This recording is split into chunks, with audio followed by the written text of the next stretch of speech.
2006 жылы соның алдында көкем Шыңғыс Айтматовтың плахасын қазақша аударып, Жанпида болып қазақша шыққан. Әлі есімде,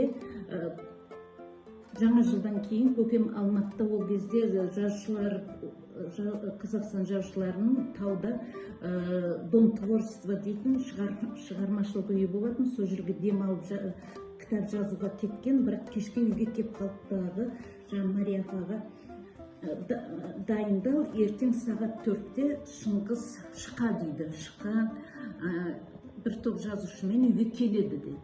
Апамыз талып сөз жаздады, табан астында. Содан кейін біз Шыңғыс Айтматов Алматыға санаторияға демалуға келген екен, семьясымен барып сәлем бердік. Мына Оралхан аға, Қалтай Мұхамеджановаға, Мұхтар, Сейдахмет аға, бәрі сәлем беруге барған. Содан кейін әдет бойынша барлығы үйге келіңіз, дәм татыңыз деп шақырған. Сол кезде Шыңғыс Айтматов тек қана мен Шерханның үйіне барам, басқаға бармаймын деген. Ертең сағат 4-те барайын, 2 сағатқа кіріп шығам деген. Содан енді түн дайындалды қазанда. Содан кейін Мария апа Күләш Ахметоваға звондады, ойбай, осындай не істейміз деп. Содан кейін ол екеуі телефонда отырып меню жасады. Мен ол кезде 5-ші курста студентпін. Сөйтіп дайындалып, сағат 4-те келеді деген кісі 4:30-ма кешіп келді. 2 сағатқа келеді деген 2 сағат емес, түнгі сағат 12-ге дейін отырды ғой.